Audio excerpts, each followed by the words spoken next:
ఇప్పుడు మనం చూసినటువంటి ఈ ఫేస్ 6th ఫేస్.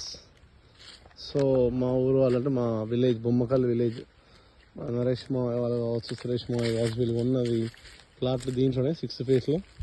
ఇది ఆల్మోస్ట్ 3 years మొక్క, 3 years మొక్క అనమాట. ఇది మంచి గ్రోత్ వచ్చినాయి చూడండి. 3 years మొక్క ఇది ఇంకా బాగా వచ్చింది. ఇట్లా ఇంత హైట్ పోతుంది అనమాట, 20 feet 30 feet దాకా హైట్ పోతాయి. ఇంత స్ట్రైట్గా వెళ్తాయి.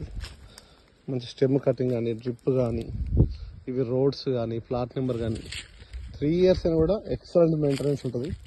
సో ఈ ఆకు ఎప్పటికప్పుడు క్లీన్ చేస్తుంటారు, గడ్డి రాకుండా ట్రాక్టర్ పెట్టి దున్నుతుంటారు. ప్రతిదీ మా కళ్ళ ముందు కళ్ళకు కట్టినట్టే ఉంటుంది. ఒకసారి సైట్ కనుక వచ్చి చూస్తే నీకు ఎట్లా ఉంది ఏం కథ మొత్తం కనిపిస్తుంది. ప్రతిదీ అక్కడ ఆఫీస్లో వచ్చి మీ డాక్యుమెంట్ చెక్ చేసుకున్నా, పాస్బుక్ చెక్ చేసుకున్నా, ఇక్కడ సైట్కి వచ్చి మెయింటెనెన్స్ చూసినా, అక్కడ ఆఫీస్లో డాక్యుమెంట్ మాట్లాడుతుంది, ఇక్కడ సైట్లో మన మెయింటెనెన్స్ మాట్లాడుతుంది. ఇవన్నీ కూడా ఎర్రచందనం చెట్లు. సో ఆల్మోస్ట్ ఇవి ఎంత మంచిగా వచ్చినాయి చూడండి, గ్రోత్ ఎక్సలెంట్ గ్రోత్ ఉన్నాయి. RF6 face. ఇది నెల్లూరు దగ్గర ఉంది ఫేస్. ఇది కావలికి ఒక 25-30 కిలోమీటర్ దూరంలో ఉంటుంది. కావలికి మంచి సాయిల్, రెడ్ సాయిల్, మొత్తం రాళ్ళు, మంచి